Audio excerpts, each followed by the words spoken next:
함께 말씀 보겠습니다. 요한 1서 1장 5절부터 10절까지 말씀 함께 보도록 하죠. 요한 1서 1장 5절부터 10절까지. 네, 성경책을 펴놓으시고 오늘도 한번 말씀 외워보도록 할까요? 요한 1서 1장 9절 말씀이죠. 만일 우리가 우리의 죄를 자백하면. 네, 못 외우신 분들은 성경책 보셔도 괜찮아요. 외우신 분들만 확인하는 차원에서 요한 1서 1장 9절 말씀 한번 암송해 보도록 하겠습니다. 시작. 만일 우리가 우리 죄를 자백하면 그는 믿으시고 오르사 우리 죄를 사하시고 우리를 모든 불의에서 깨끗하게 하실 것이요.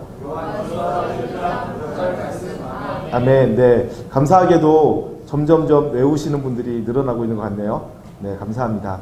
여러분, 말씀을 제가 외우라고 하는 이유는 머리 좋아지라고 시키는 것 아니고요. 말씀을 외우고 그 말씀을 그 주중에 계속 묵상, 곱씹고 그래서 그 속에 담겨있는 하나님의 뜻이 무엇인지를 배워가고 알아가시라고 하는 거니까요.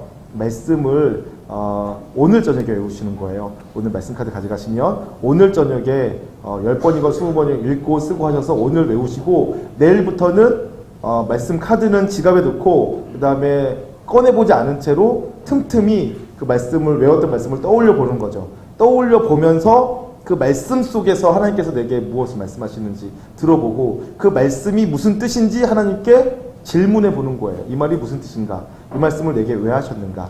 질문하면서 하나님과 교제해 가시면 좋을 것 같아요. 네, 그렇게 해서 여러분들이 주님과 점점 더 친밀해지시는 그런 여러분 되셨으면 좋겠고요. 그렇게 주님께 질문하면 주님께서 답해 주세요. 여러분들이 그 주님께서 내게 어떠한 방식으로 알아들을 수 있게 답해 주시는지, 주님께서 내게 어떠한 방식으로 말씀하시는지 들을 수 있으셨으면 좋겠어요.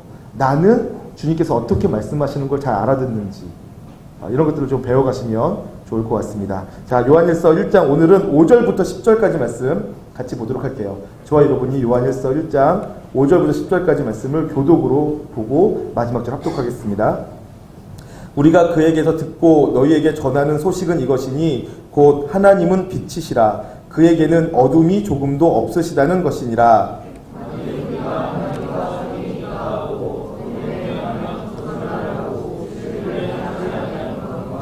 그가 빛 가운데 계신 것 같이 우리도 빛 가운데 행하면 우리가 서로 사귐이 있고 그 아들 예수의 피가 우리를 모든 죄에서 깨끗하게 하실 것이요.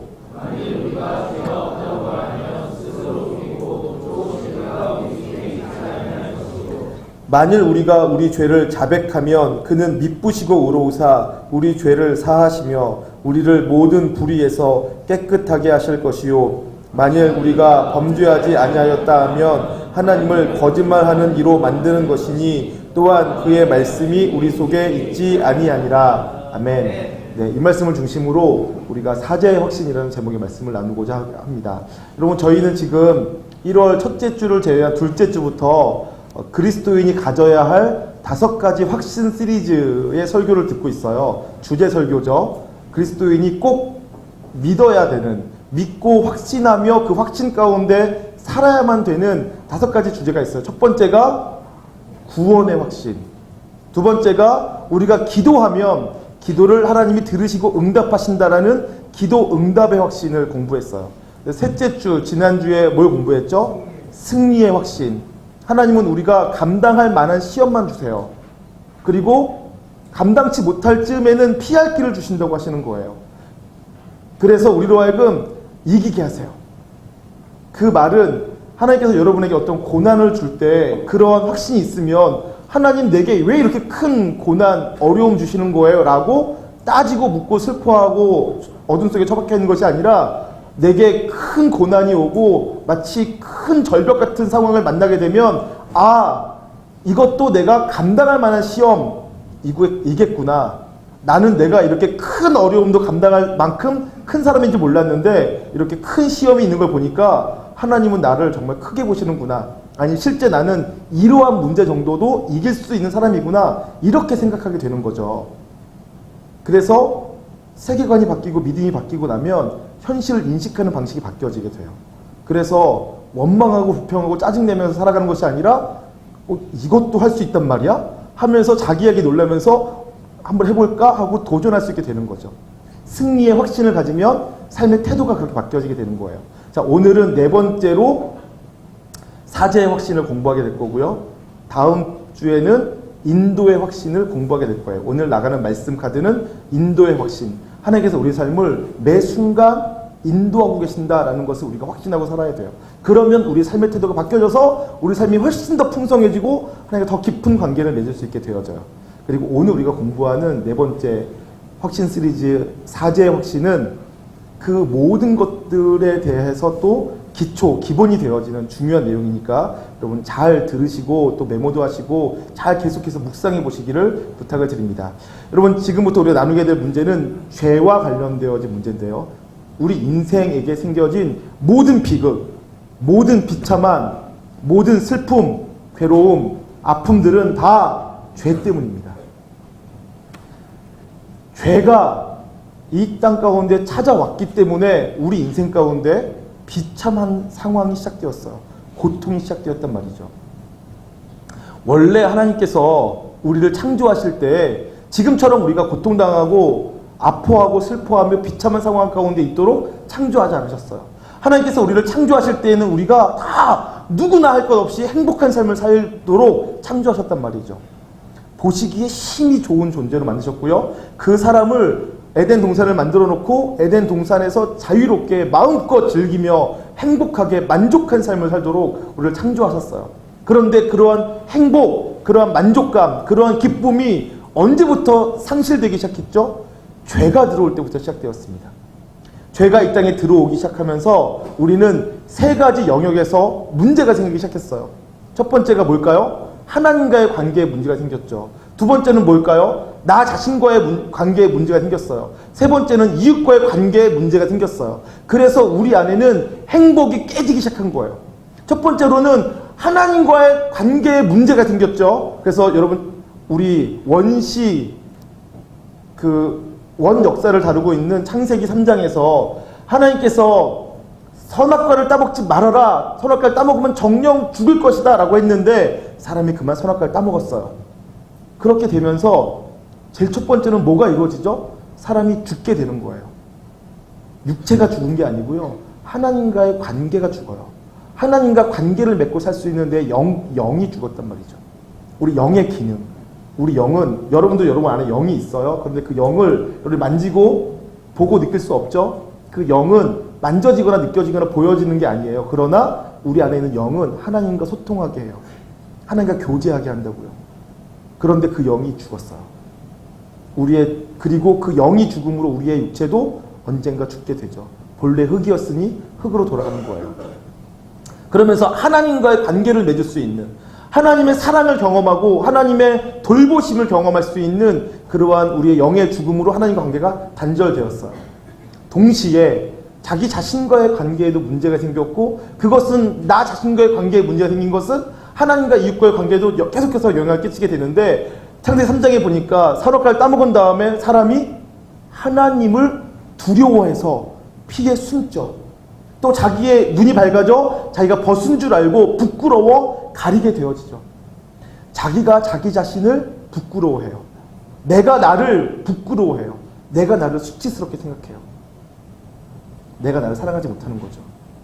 그리고 전에는 당당했어요. 자유로웠어요. 하나님과도, 창조주 하나님, 전능하신 하나님과도 교제할 수 있는 사이였는데 이제는 죄책감 때문에 두려워하죠. 그래서 하나님을 마주할 수 없게 되는 거예요. 피해 숨게 되는 거죠. 자기 자신과의 관계에 문제가 생겼어요. 자기 자신을 인정하고 지지하고 내가 나를 신뢰할 수 없게 되어진 거죠. 내가 나를 부끄러워하게 된 거예요. 내가 나를 향해서 넌 죄인이야 라고 말할 수밖에 없게 된 거죠. 자기 자신과 관계가 깨어졌어요. 그 다음에 이웃과의 관계가 깨어지기 시작합니다.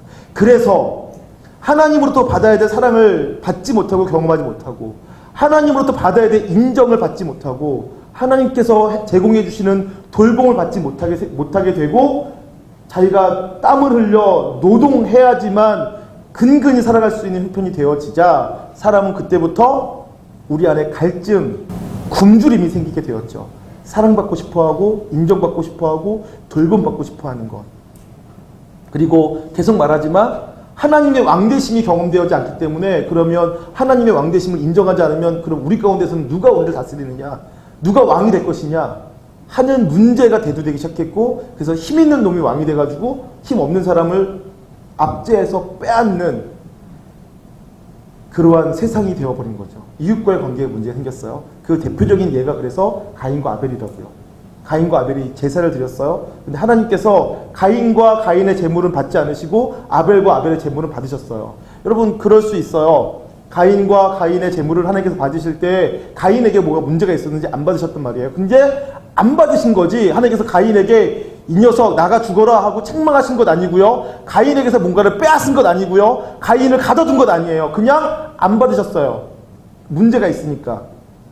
근데 가인은 안 받아주신 것 때문에 화가 났죠. 그리고 동생 아벨의 제물과 제사는 받아주신 것에 화가 났어요. 왜요? 시기 질투하는 거예요. 하나님께 사랑받고 싶은데, 하나님께 인정받고 싶은데, 하나님의 돌봄을 충분히 받고 싶은데 그게 안 일어나면 하나님과 따지면 되지만 이웃과 따지는 거예요. 시기 질투해서 가인이 아벨 동생을 돌로 쳐 죽이게 되는 거죠. 죄가 들어오면 하나님과의 관계가 깨지고요. 자기 자신과의 관계가 깨어지고 이웃과의 관계가 다 깨져요. 그리고 그 영향력들이 지금 온 세계 가운데 있는 거죠. 여러분 인생 가운데 찾아온 모든 비극은 다 죄 때문입니다. 죄가 모든 문제들을 일으키기 시작했고요. 모든 요소에 영향을 끼치기 시작한 거예요. 그래서 우리로 하여금 행복하게 살지 못하게 해요. 여러분 지금 제가 드리는 말씀이 너무 원역사 얘기여서 여러분들이 그것 마치 먼 과거 속, 먼 옛날 이야기로만 생각하실 수 있는데 여러분 지금 당장이라도요. 여러분 제가 어느 날 제가 목사지 않습니까? 제가 어느 날 주일날 아침에 일어났는데 교회 가기가 싫은 날이 있어요. 제가 목사인데 안 믿기시겠지만 제가 교회 가기 싫은 날이 있어요. 다른 때 같으면 아침에 알람 소리를 듣자마자 벌떡 일어나가지고 막 들어가서 막 부득부득 씻고 그러고서는 제가 다 씻은 다음에 아들 깨워가지고 이제 아빠 다 씻었으니까 너 씻어하고 아들 씻으면 그때 제가 옷 갈아입고 막 부지런히 나와요. 그래서 제가 주일날이면 교회에 제일 먼저 오는 날이 많았어요. 근데 어떤 날은 일어났는데 교회 가기 싫어요. 너무 싫다. 어떨 때 그런 줄 아세요? 제가 하나님 앞에 죄를 지었는데 그 죄를 제가 처리하지 않고 있으면 제가 교회 가는 게 힘들어요. 제가 그래서 그럴 때도 느껴요. 내 죄가 심각하구나 하고요. 여러분 죄를 지으면 죄를 짓고 죄를 처리하지 않은 채 내버려 두면 하나님과 관계에 목사도 심각하게 영향을 끼쳐요. 저는 그래서 죄의 문제가 정말 심각하다. 왜냐하면 저는 그래도 목사니까 죽어라 가기 싫어도 오기는 오거든요. 근데 평신도인 여러분 그리고 교회 안 온다고 누가 때리거나 뭐 여러분들을 뭐 괴롭히지 않잖아요. 그러면 여러분 죄를 짓고도 그걸 처리하지 않은 채 방치하고 있으면 죄가 여러분의 삶에 영향을 끼치겠다. 그러면 어느 날 교회 가기 싫겠다. 교회 가기 싫은데 교회 안 나가도 아무도 뭐라고 하지 않으면 안 나오는 사람도 생기겠다. 그래서 안 나온 사람이 지금 굉장히 많겠다. 제가 이렇게 생각해요. 여러분 어떤 게 죄인지 제가 나중에 이제 설명할 텐데요. 예를 들어서 여러분 제가 청년들한테 여러분들 중에서 누가 술 먹고 온다고 제가 때리지 않아요. 근데 여러분 성경 말씀 그대로 표현에 의하면 술 먹는 것이 죄인 줄 알면서도 먹으면 죄가 돼요. 제가 지금 술 먹는 거 죄라고 말하는 것이 아니라 자기 스스로가 내가 술 먹으면 안 돼. 술 먹는 건 죄야. 라고 생각하면서도 술을 먹으면 그건 죄가 돼요. 성경의 표현이 그렇게 돼 있어요. 우상에 바쳐진 고기 먹어도 돼요. 근데 우상에 바쳐진 고기를 먹는 것은 죄가 된다 생각하면서도 먹으면 죄라고요. 자, 그래서 어쨌든 죄인 줄 알면서도 어쩔 수 없이 술을 먹었어요. 술 먹는다고 교회에 와서 때리거나 뭐 술 냄새 난다고 교회에서 안 받아주지 않는데 본인 스스로가 내가 죄인 줄 알고 있으면 그것이 술 먹는 그것이 자기로 하여금 하나님께 나아가는 것을 방해해요. 정확히 잘 들으세요. 제가 술 먹지 말라고 지금 말하지 않았어요. 죄인 줄 알면서도 그걸 처리하지 않은 채 계속하고 있으면 그것이 하나님께 나아가는 것을 방해한다고요. 교회 와서 예배 드리는 것을 방해해요. 어떻게 그래도 교회는 나오잖아요. 부모님 성화 때문에 혹은 친구 성화 때문에 교회를 나오잖아요. 근데 기쁨이 없어요. 교회 와서 사역을 하고 교회 와서 예배를 드리는데 찬양을 하는데 기쁨이 없어요. 주님 앞에 기도하는데 하는데 하나님이 임재가 경험되어지질 않아요. 내 기도가 연락된다는 것이 경험되어지질 않아요. 죄를 짓고도 죄를 처리하지 않으면. 하나님과의 관계를 제가 얘기하니까 뭐 교회니까 이런 말 한다는 생각할 수 있어서 제가 한 가지 예를 더 드릴게요. 여러분 친구에게 죄를 지었다고 그런 적 여러분 없으실 테니까 잘 모르시겠지만 저는 많아요. 누군가에게 죄를 저질렀어요. 그럼 그 친구 얼굴 보기 껄끄러워요. 내가 그 친구에게 마땅히 뭔가를 해줬어야 되는데 잘 못해준다 그러면 껄끄러워요. 안 만나고 싶어. 내가 예를 들어서 어떤 친구에게 돈을 빌렸어요.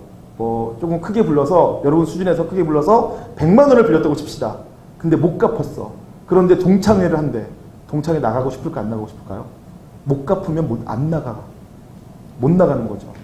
나가면 돈 얘기할 텐데 그 얘기하고 싶지가 않은 거야. 내가 갚지를 못했으니까. 갚을 형편이 못 되니까. 그런 거라고요. 죄를 짓고 처리하지 못하면 하나님 만나는 것이 힘들어요. 그 죄는 무섭습니다.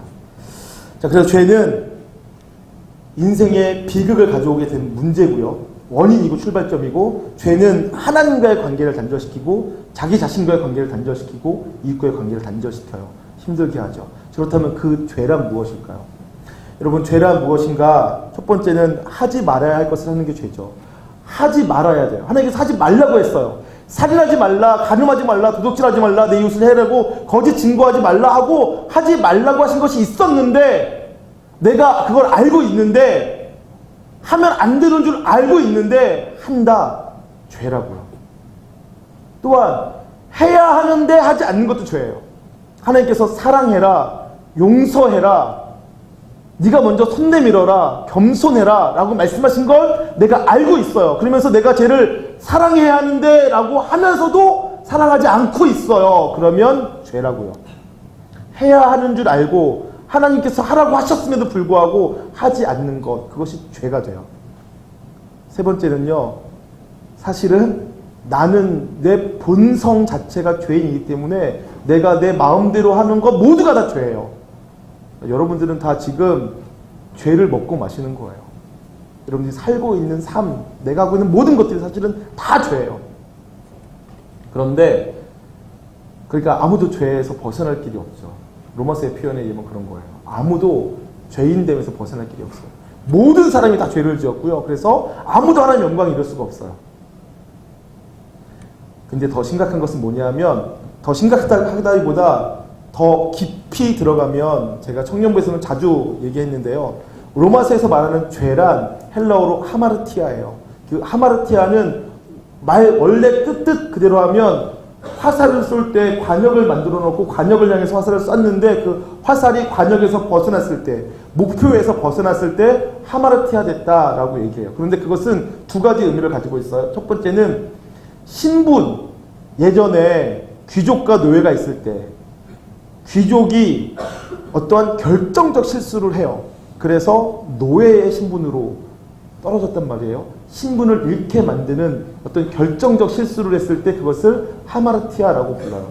한번 노예가 되면 다시는 귀족이 되기가 어렵죠. 그것이 하마르티아예요. 혹은 신분에 걸맞지 않은 행동을 하는 것이 하마르티아죠. 저희는 원래 하나님의 자녀였어요. 그런데 죄를 지었죠. 선악과를 따먹는 결정적 실수를 저질러서 하나님의 자녀된 신분을 잃어버리게 된 거예요. 그것이 하마르티아예요. 그래서 우리는 신분을 잃어버렸어요. 다시 우리 주님께서 우리의 신분을 회복하기 위해서 십자가 지셨죠. 누구든지 예수님을 영접하면 제일 먼저 무엇이 주어지냐면 자녀의 권세가 주어지는 거죠. 그래서 죄란 우리의 신분을 잃게 만든 것이 우리의 죄예요. 혹은 이렇게도 표현할 수 있어요. 하마르티아를 표현하기를 신분에 걸맞지 않은 행동, 그것이 죄가 되는데요. 우리가 하나님의 자녀일 때 하나님의 자녀로서 마땅히 행했어야 되는 행동을 하지 않았어요. 먹지 말라고 하면 먹지 말았어야 되는데 먹었단 말이죠. 그것이 걸맞지 않은 행동이에요. 그럼 그것이 죄가 된다고요. 우리에게는 우리나라 사회에 이 죄에 대해서, 하마르티아에 대해서 가장 이렇게 좋은 예가 되는 분이 계세요. 우리 박근혜 전 대통령이 신분에 걸맞지 않는 행동을 해서 그 지위를 잃어버린 대표적인 예지 않습니까? 자기 친구, 오래된 친구와 전화통화하면서 국가에 대한 얘기를 했어요. 여자끼리 그런 수다 떨 수 있죠. 저는 충분히 내용 보니까 뭐 그런 말도 할 수도 있지 뭐 라는 생각이 들더라고. 그런데 우리나라에서는 그것을 국정농단이라고 불러요. 왜냐하면 대통령 신분에는 그렇게 하면 안 된다는 거예요. 여자로서 사람으로서는 그런 말 얼마든지 할 수 있어요. 그게 무슨 죄가 돼요. 자기 친구랑 얘기 나눈 건데 누군가를 해코지한 것도 아니고. 그러나 그 신분에는 걸맞지 않다라는 거예요. 마찬가지로 신분에 걸맞지 않는 것들이 다 죄가 돼요. 이런 것들이 다 죄란 말이죠. 그래서 우리는 이러한 죄, 신분을 잃어버리게 만든 죄를 원죄라고 부르고요. 신분을 잃어버리게 만든 죄 말고도 그 죄로 말미암아 생겨진 내 마음의 상태와 내 행동들이 보여주는 것, 해야 되는데 하지 않은 것, 하지 말아야 되는 하는 것, 죄인데 내 마음대로 살아가면서 짓는 죄들을 자범죄라고 불러요. 그 모든 것들이 다 죄가 되어서 우리를 어렵게 하는데요. 그 죄가 결국 우리에 가져오는 결과들이 있어요. 많은 것들이 있어요. 첫 번째는 하나님의 원수가 되고요. 하나님의 진노를 받게 되고요. 심판을 받게 되고요. 죽음에 이르게 되고 영원한 흥분을 받게 되어져요. 그것을 제가 간단하게 저는 세 가지로 정리해서 그냥 기억하고 있는데, 첫 번째가 죄는 우리에게 고통을 가지고 와요. 우리 마음의 고통을 가지고 오고요. 우리 육체의 고통을 가지고 와요. 그리고 죄는 우리의 삶을 파멸시켜요. 점점 더 안 좋게 만들어 간다고요. 그것을 저는 파멸이라고 해요. 점점 우리가 행복해지고 점점 만족해지고 점점 예수님 닮아가는 삶을 살아야 되는데, 죄는 반대로가 되게 해요. 점점 더 하나님과 멀어지게 만들고요. 점점 하나님의 통치를 인정하지 않고 자기 주관대로만 살게 만들고요. 점점 더 하나님을 무시하고 하나님 없는 삶으로 살게 만들어져요. 지난주 얘기했던 승리의 삶과 정반대의 삶이 되는 거죠. 우리가 지난주에 배웠던 승리의 삶이란 하나님과 점점 더 친밀해져 가는 게 승리예요. 하나님께서 내 삶의 모든 영역, 지금은 예배드리는 이 시간만 통치하시는데 이 통치가 점점 늘어나는 것, 내 삶의 모든 영역에서 하나님께서 통치하기 시작하시는 것이 승리라고요. 그리고 하나님을 더 잘 알아가는 것이 승리예요. 하나님께서 무슨 일을 하셨는가, 사역을 아는 것, 하나님께서 어떻게 내 삶에 일하시는가, 섭리를 아는 것, 하나님이 누구신가, 하나님의 존전 앞에 서서 하나님의 성품을 아는 것, 그것들이 다 하나님을 알아가는 승리란 말이죠. 그런데 죄는 그것에 승리하지 못하게 해요. 점점 더 파멸 가운데로, 점점 하나님 없이 살게 만든다고요. 여러분, 그래서 제가 가끔씩 유튜브를 보면 깜짝 놀라요. 유튜브에 있는 그냥 추천 영상들을 보다 보면 거기에 진화론과 그리고 이 세상이 하나님 없이 어떻게 운영되어지는지에 대해서 밝혀내려고 수많은 과학자들이 달라붙어서 온갖 노력을 다하고 있어요. 이 세상에서 하나님을 제거하려고요. 하나님 없이도 이 세상이 우연히 자연스럽게 만들어졌다는 것을 증명해내려고 온 우주를 다 탐구하고요. 45억 만 년을 갖다 붙이면서 온갖 이론들을 다 갖다 붙여서는 하나님 없이도 이 세상이 만들어질 수 있다는 것을 증명해내려고 애쓰고 있다고요. 되지도 않는데. 어쨌든 점점 더 파멸로 만들어가요. 그리고 결국에는 죽게 만드는데 육체의 죽음뿐 아니라 영원한 형벌 가운데 처하게 된 죽음을 가져오게 되죠. 죄가 그렇게 한단 말이에요. 그래서 우리는 그 죄를 무섭게 생각하고 그 죄를 처리해 가질 수 있게 되어져요. 여러분, 하나님께서 우리가 그렇게 죄를 지었을 때 하나님께서는 어떻게 대응하실까요? 여러분, 원래 죄는 대가를 치러야지만 되도록 되어 있어요. 그것이 원리예요. 하나님께서 만드신 원리. 밥을 먹으면 배가 부르고 술을 먹으면 술에 취하는 것처럼 죄를 지으면 죄에 대한 대가를 치러야 돼요. 죄에 대한 대가를 성경은 뭐라고 말하죠? 죄의 삭은 사망이라고요. 그것이 죄에 대해서 우리가 치러야 될 대가고요. 그것을 하나님의 처벌이라고 하는 거죠. 죄를 지었는데 처벌하지 않으면 어떻게 돼요? 이 세상에 사람들이 다 죄인들로만 살아가지고 서로 죄를 지으면서 서로가 서로 상하게 하고 살겠죠. 그래서 하나님께서는 죄를 지으면 처벌받게 하시고요. 죄를 경계하도록 하십니다. 그런데요, 재밌는 것은 하나님께서 우리에게, 죄인된 우리에게 하시는 대응이요, 처벌만이 아니라 하나님께서 우리의 죄를 처리하세요. 그것이 우리 하나님의 놀라운 사랑입니다. 오늘 우리가 나누게 되어진 주제는 죄 짓지 말라는 말 하는 것이 아니라 하나님이 우리의 죄를 어떻게 처리하셨는가에 대한 얘기를 하려는 것이고, 하나님이 우리를 얼마나 사랑하시는가 하는 얘기를 하고 싶은 거예요. 우리가 죄를 지었으니까 당연히 처벌받아야 돼요. 죽어야 된다는 얘기죠. 고통과 파멸과 죽음을 경험하는 것이 당연하고 맞다며요. 그런데 하나님께서 그것을 처리해 주셨어요. 죄는 두 가지가 있다고 했죠. 원죄와 자범죄. 원죄, 우리의 신분을 잃게 만든 죄를 하나님께서 어떻게 처리하셨나요? 자신이 직접 죽으시는 것으로. 원래 내가 죽어야 되는 죽음을 하나님께서 직접 죽으시는 것으로 처리해 주시는 거예요. 대가를 치르시는 거죠. 그래서 속량이라고 해요. 값을 치르고 우리를 사주신 거예요. 그래서 우리의 신분을 다시 회복시켜 주셨어요. 예수 그리스도를 믿기만 하면 다시 하나님의 자녀가 되는 우리의 신분의 회복을 해주신 거죠. 두 번째, 자범죄에 대해서 우리 주님께서 이렇게 말씀하십니다. 내가 너희의 죄를 처리해 주겠다. 여러분 보세요. 예수님께서 오셨을 때 그냥 십자가만 지시고 가신 건 아니에요. 오셔서 사역하셨어요. 가르치고 전파하고 치유하는 사역을 하셨어요. 그래서 예수님께서 이 땅 가운데 계시면서 수많은 사람들의 삶을 회복시켜 주셨어요. 육체의 질병을 고쳐주시고요. 그 관계의 깨어짐들을 회복시켜 주셨어요. 12년간 혈루병 앓던 여인이 있었어요. 그 여자가 생각하기를 예수님의 옷자락을 만져도 나을 줄 생각했어요. 그래서 가만히 예수님께 가서 옷자락을 만졌죠. 병이 나았어요. 예수님 옷자락만 만졌는데도 병이 나았어요. 근데 예수님께서 그때 수많은 사람들이 밀치고 있는 상황이었음에도 예수님께서 자기 몸에서 능력이 나간 줄 아시고, 누가 내 몸을 만졌다, 그래서 내 능력이 나갔다 하고서는 그 사람을 찾아내시는 거예요. 여러분, 예수님께서 그 예수님 옷자락을 만져서 혈루병이 낫게 된 여인을 찾아내신 이유가 뭘까요? 돈 내놔라, 혹은 너 지금 뭐 하는 짓이냐, 내가 지금 그 병 고치러 가고 있는데, 회장장이 아이를 고치러 가고 있는 중인데 너 때문에 망했다, 여기 따지려고 찾으시는 걸까요? 그렇지 않죠. 그 여인이요, 12년 동안 혈루병 앓으면서 지금 예수님 앞에 얼굴도 들이지 못하고 가만히 뒤에서 옷자락을 만졌어요. 왜 그런 줄 아세요? 혈루병은 저주받은 병이에요. 피를 흘리면 하나님께 예배할 수가 없어요. 정결법에 걸려서요. 그래서 그 여인은 병고침 받고 싶었으나 예수님께 나아가지 못해요. 하나님께 나아가지 못해요. 부정하다고 율법이 정해놨기 때문에. 그래서 가만히 가서 예수님 옷자락 만져서 간신히 고침받은 거예요. 예수님께서는 그렇게 내버려두지 않으시고요.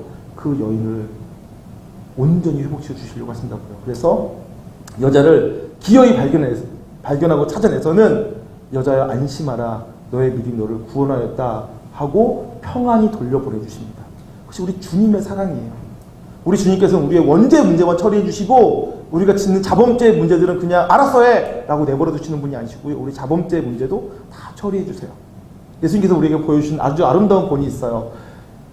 십자가 지시기 전에 성만찬을 하실 때요, 식사를 마친 후에 예수님께서 허리에 수건을 들으시고 대야에 물을 떠다가는 제자들의 발을 씻기시는 거예요. 발을 닦으시니까 수제자였던 베드로가 깜짝 놀라서는 주님께서는 우리의 주님이시고 선생님이신데 어떻게 저 같은 자의 발을 닦아주십니까? 안 됩니다 하고 거절했어요. 사양했단 말이죠. 예수님 제 몸에 손대지 마세요, 이런 뜻이 아니라 예수님을 존중하고 존경하는 의미로 어떻게 저 같은 자의 발을 닦아주시나요 하고 정중하게 사용한 거였죠. 그랬더니 예수님께서 하셨던 말씀이, 내가 지금 너의 발을 닦아주지 않으면 너와 내가 상관이 없다라고 말씀하셨어요. 그랬더니 베드로가 또 이 다혈질이고 또 좀 극성 맞으니까, 그렇습니까? 주님께서 제 발을 닦아주시면 상관이 있는 것입니까? 그러면 저를 목욕시켜주세요, 온몸을 닦아주세요, 그런 거예요. 주님과 더 친밀해지겠다는 표현이죠. 근데 주님께서 이렇게 말씀하시죠. 이미 목욕한 자는 발밖에 닦을 것이 없다 라고 말씀해 주셨단 말이에요. 여러분, 그것이 의미하는 상징이 있죠. 여러분, 이미 예수님으로 말미암아 원죄의 문제 해결된 사람은 더 이상 원죄 문제 가지고 고민할 거 없어요. 내가 하나님의 자녀가 맞나? 하나님 날 사랑하시나? 내가 지금 죽으면 천국 갈 수 있나? 이런 것들은 고민할 필요가 없어요. 그 첫째 주에 이미 했죠. 구원에 확신할 때 이미 했잖아요. 우리는 이미 구원받았고요. 그 구원은 흔들리지 않아요. 하나님께서 허락해 주신 구원이기 때문에 결코 변하지 않는다고요. 지금 여러분, 이 자리에 계신 여러분 모두가 지금 당장 죽어도 다 천국 가실 수 있어요.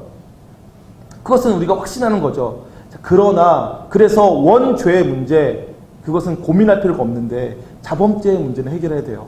매일매일 해결해야 돼요. 어떻게 해요? 발 닦는 것으로요. 그러니까 자범죄는 발 닦는 문제란 말이에요.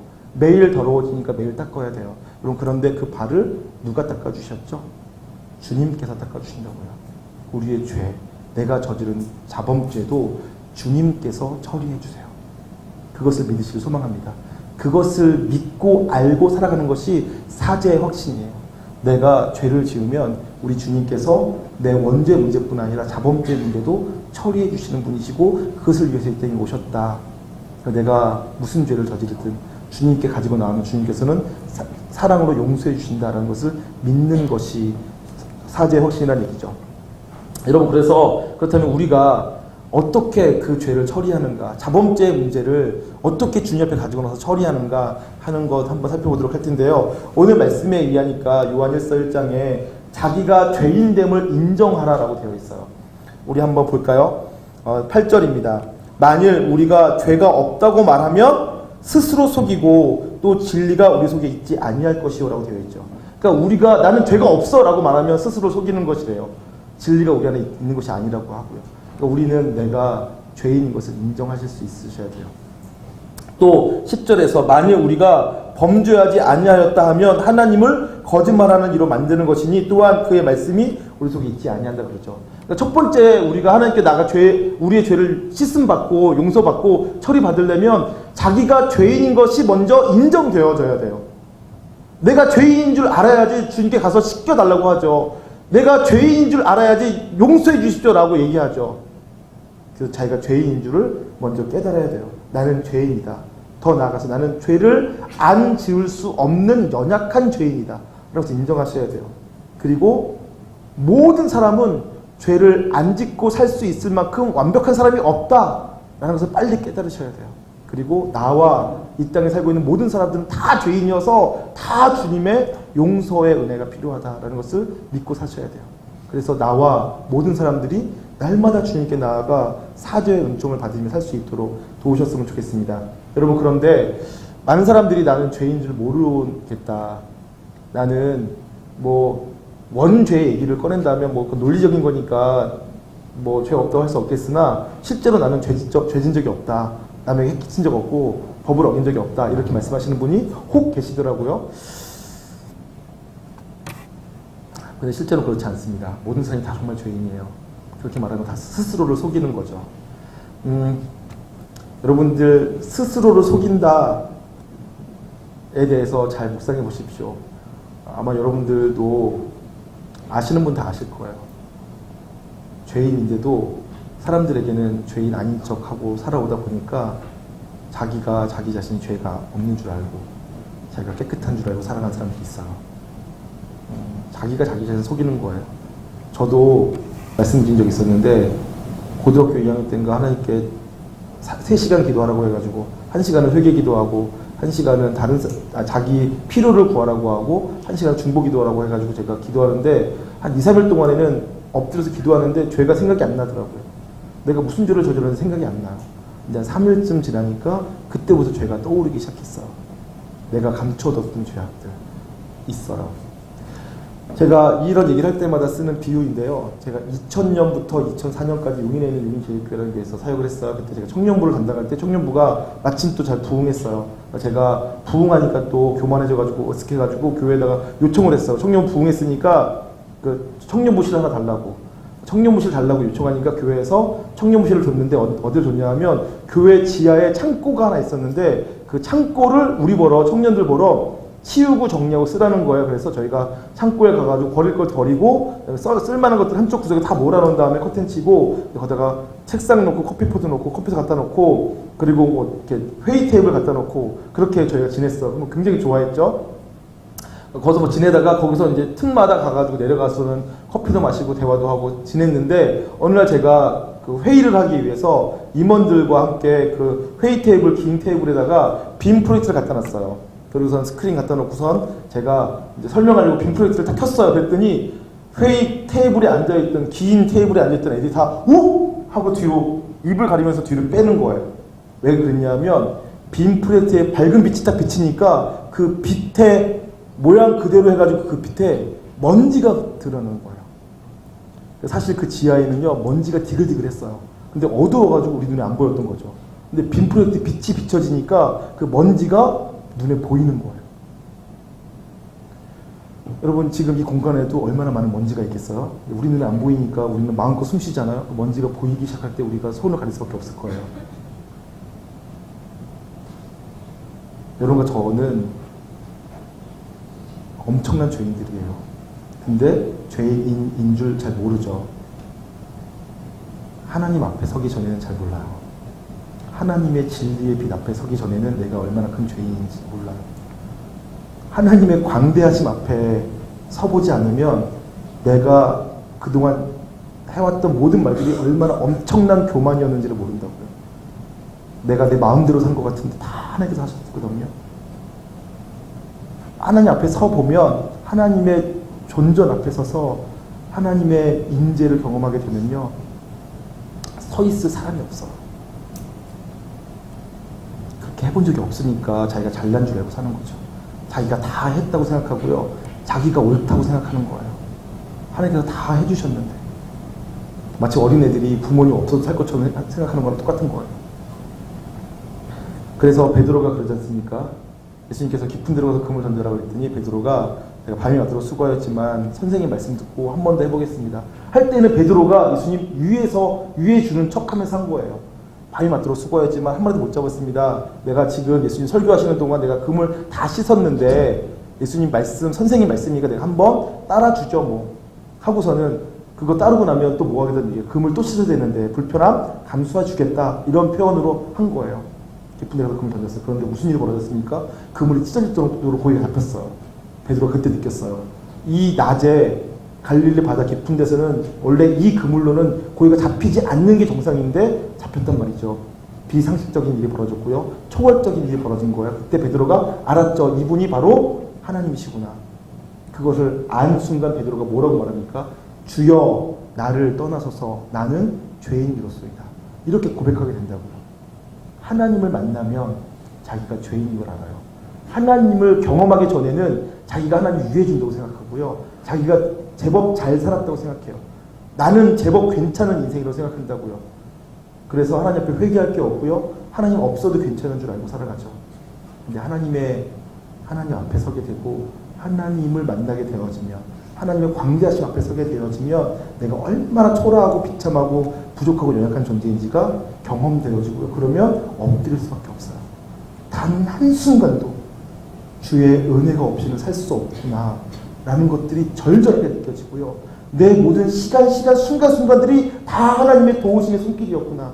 내가 그렇게나 원망하고 불평하고 짜증냈던 그 시간마저도 사실은 하나님께 나를 향한 놀라운 사랑의 시간이었구나 라는 것들이 경험되어진다고요. 그냥 덮쳐와요. 그래서 나로 하여금 엎드려 하나님 앞에 감사, 감격, 찬송할 수밖에 없도록 나를 만들어 가신다고요. 저는 여러분들이 그런 하나님 경험을 바라고요. 그래서 자기의 죄인됨이 깨달아졌으면 좋겠어요.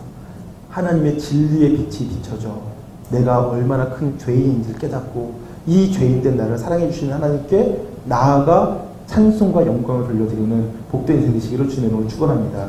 두 번째 지적인 요소인 깨달음이 있은 다음에는요, 두 번째 정적인 요소가 필요해요. 그 뭐죠?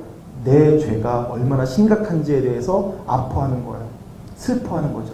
내가 저지른 죄 때문에 우리 하나님께서 얼마나 슬퍼하시는지, 내 죄가 나에게 얼마나 큰 아픔을 주고 있었는지, 죄가 내 영혼을 얼마나 짓누르고 있었는지에 대해서 깨닫고서는 안타까워하고 슬퍼하는 거죠.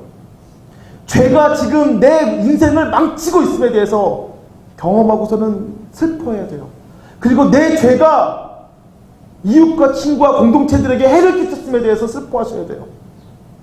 그러고 싶지 않았고 그러지 않는 줄 알았는데 사실은 내 죄가 나를 망쳤을 뿐만 아니라 내 가족들에게 피해를 끼쳤어요.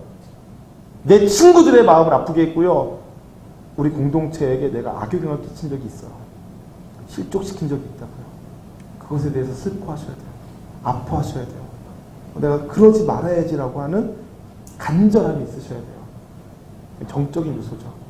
죄가 깨달아지면 그래서 슬퍼하는 거예요. 엎드리게 되죠. 그런데 세 번째 요소가 중요합니다. 의지적인 요소죠. 하나님께 나아가는 거예요. 하나님께 나아가서 자백하는 거죠. 그러면 하나님께서 뭐라고 말씀하십니까? 용서해 주시겠다고, 사해 주시겠다고 말씀해 주십니다.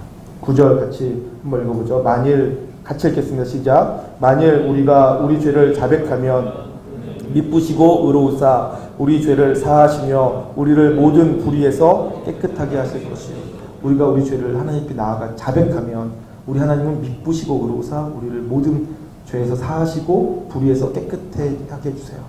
그 하나님을 믿고 우리 하나님께 나아가는 거죠. 그러면 하나님께서 정말로 용서해 주십니다. 여러분 해야 될 얘기를 제가 다 했지만 한 가지 이 내용을 들으신 다음에 여러분들이 하지 말아야 될 것이 있는데 뭐냐면 하나님께서 용서해 주시는 것을 우리가 지금 공부했단 말이죠. 하나님께서 용서해 주세요. 용서해 주시는 분이 하나님이셔야지 돼요. 그런데 우리는 종종 내가 내 죄의 문제를 처리하려고 하는 잘못을 할 때가 정말 많아요. 그것을 경계하셨으면 좋겠습니다. 주의사항인데요. 내 힘으로 죄와 그 결과를 감당하려고 하시면 안 돼요. 근데 그래도 불구하고 많은 사람들이 하는데요. 제가 시간이 너무 많이 지나가서 탕자의 비유 얘기만 짧게 드릴게요. 여러분 탕자가 부모님 돌아가시기 전에 유산을 상속받았어요. 재산의 절반을 가지고서는 외국에 나가서 살았는데 자기 마음대로 어떻게 한번 해보려고 했는데 안 됐어요.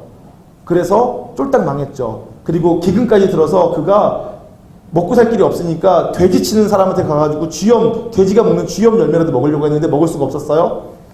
그러자 그가 쥐염 열매조차 먹지 못해서 쫄쫄 굶어 죽게 생기니까 그때 이런 생각이 들었어요. 내 아버지 집에는 종들도 지금 나보다는 잘 먹고 잘 사는데 라는 생각이 든 거죠. 그래서 내가 먹고 살기 위해서 아버지 집에 가야겠다. 여기서는 돼지가 먹는 음식도 못 먹게 하니까 아버지 집에 가가지고 종들 중에 하나처럼 되면 그래도 먹고 사는 건 잘할 수 있지 않겠나라는 생각을 했어요. 탕자가 집으로 갔단 말이에요. 그가 스스로 생각하기를 아버지 저를 다시 아들로 받아주세요. 잘못했어요. 죄송해요. 이렇게 말하려고 한 것이 아니라 그냥 아버지 저는 아버지 아들이라는 말할 자격도 없는데 종들 중에 하나로 여겨주세요. 저를 종으로 좀 써주세요. 이렇게 말하려고 했단 말이에요. 그런데 아버지가 탕자를 기다리다가 탕자를 보고서는 안아주고 탕자에게 가락지를 끼워주고 신발을 신겨주고 옷을 갈아입혀주고 마을 잔치를 벌였단 말이에요. 다시 아들로 대해주시는 거예요. 여러분 이게 우리 하나님의 사랑이란 말이죠. 탕자가 잘한 것이 있을까요? 탕자가 잘한 것이 있을까요? 아니 탕자가 잘한 건 하나도 없어요. 아버지가 훌륭해서 탕자가 살아난 거예요. 탕자가 잘해서가 아니라 아버지가 훌륭하시기 때문에 탕자가 산 거라고요. 그럼 우리가 용서받는 것은 하나님 때문이에요. 하나님이 너무 사랑이 많으셔서 하나님의 사랑이 너무 크기 때문에 하나님의 은혜의 크기가 너무 크기 때문에 우리 죄가 어떠하든지 다 용서받을 수 있는 거예요. 그런데 만약 탕자가 아버지한테 가는 거 너무 쪽팔린다. 내가 돈을 이렇게나 까먹고 어떻게 아버지한테 가서 살려달라는 말을 어떻게 해. 내가 죽으나 살아 여기서 돈을 벌어서 가야 돼. 돈 벌기 전에는 아빠 얼굴 볼 면목이 없어 라고 생각하고 어떻게든 돈 벌려고 했다면 돈을 다시 회복해서 가려고 했다면 탕자가 집에 갈 수 있었을까요? 못 가요. 굶어 죽었을 거예요 아마. 탕자가 다 잘못했는데 그나마 어떻게 얻어 걸려 잘한 것 한 가지가 있다면 자기 자신을 위해서라도 아버지 집에 가려고 했던 것 그거 한 가지 잘한 거예요. 아버지께 가면 아버지가 다 해결해 주시는데 내가 다 처리하고 내가 아버지한테 갈 준비를 다 맞춰서 가려고 하면 어림없다고요. 여러분 죄를 지은 다음에 내가 이 죄에 대해서 다 처리한 다음에 교회 가겠다. 어림없습니다. 여러분의 죄는 끝이 없어요. 저도 마찬가지고요. 있는 모습 그대로 가지고 나아가는 거예요. 예수 그리스도의 보혈의 공로를 의지하여서 있는 모습 그대로 가지고 나아가서 주의 보좌 앞에 예수 그리스도의 은혜를 힘입어 나아갑니다. 죄 많은 저를 받아주세요. 하고 가는 거죠. 그러면 미쁘시고 의로우신 하나님께서 우리의 있는 모습 그대로 받아주세요. 우리의 죄의 크기가 어떠하든지 상관없이 받아주세요. 다시 우리를 치유하고 회복하기 시작하세요. 그것이 우리 하나님의 은혜입니다. 사죄의 확신이란 내 죄가 어떠하든지 우리 하나님의 사랑은 내 죄보다 훨씬 더 크다. 내가 하나님의 마음을 얼마나 속상하게 했던지 그건 내 생각이고 하나님의 마음은 내 생각보다 훨씬 더 넓으시다. 우리 하나님은 내가 아무리 큰 죄를 저질렀어도 내가 하나님께 돌아와 회복되기를 원하고 계신다 라는 것을 믿고 여러분 죄 짓지 않고 살아야 되지만 혹시 죄를 졌을 때 하나님께 나아가시는 거예요. 있는 모습 그대로 하나님께 나오시는 거예요. 그래서 하나님께 말씀드리고 용서하시는 사죄의 은총을 경험하고 그 하나님께 감사하고 감격하고 찬양하고 거기서부터 회복되기 시작하는 거예요. 우리가 쓰러진 그 자리에서 주께서 나를 회복시키시는 것을 경험해 가시는 거죠. 그러한 사죄의 확신을 가지고 살아가신 저 여러분 되시길 소망하고요. 그래서 여러분들이 살면서 어느 순간 넘어졌을 때 바로 그때가 하나님을 만나는 순간, 하나님께 달려가야 되는 순간인 줄 깨달으시고, 그때 여러분들이 내가 지금 쓰러졌구나, 내가 지금 실패했구나, 내가 지금 망했구나 싶은 그때 주님께 달려나오시기를 주님 이름으로 축원합니다. 제가 오늘 설교를 너무 길게 했어요. 빨리 예배당을 비워드릴 시간이 돼서 제가 기도하고 축도 바로 하고 마치도록 하겠습니다. 여러분 오늘 말씀을 일주일 내내 좀 잘 묵상하시면서 이런 삶을 주님께 새롭게 하시길 소망합니다. 사랑과 은혜가 풍성하신 하나님 아버지, 저희의 죄가 참 크고 그래서 날마다 주님 앞에 나올 때 면목 없고 부끄러울 뿐이지만 그럼에도 불구하고 우리를 사랑하시는 하나님의 사랑을 힘입고 주의 은혜를 힘입어 담대함을 얻어 나와 예배합니다. 예수 그리스도의 보혈이 이미 나의 모든 죄를 정결케 하셨으며 하나님께서는 우리가 하나님 앞에 나아가 자백할 때마다 용서해 주겠다고 약속해 주셨습니다. 그 약속의 말씀을 믿고 나와 우리 죄를 자백하며 처리해 가기를 원하고, 그렇게 해서 처리되어진 마음으로 자유하고 그래서 늘 즐거움과 감사와 감격을 가지고 열정을 가지고 하나님 앞에 삶을 살아갈 수 있기를 원합니다. 그렇게 살아갈 수 있도록 날마다 우리의 죄를 주님 앞에서 처리해 가며 이미 우리의 죄를 처리해 주신 하나님께 감사하며 살아가는 자유자로 또 하나님의 아들로 잘 살아갈 수 있도록 도와주시옵소서. 감사드리며 존귀하신 예수님의 이름으로 기도합니다. 아멘. 이제는 우리 주 예수 그리스도의 놀라우신 은혜와 하나님 아버지의 극진하신 사랑하심과 성령님의 감화 감동 교통하신 역사가 이곳에 있는 모든 무리들 가운데 또 멀리 해외에 나가 있고 지방에 있으나 우리와 동일한 지체인 모든 무리들 가운데 이제로부터 영원토록 함께 있을지어다. 아멘.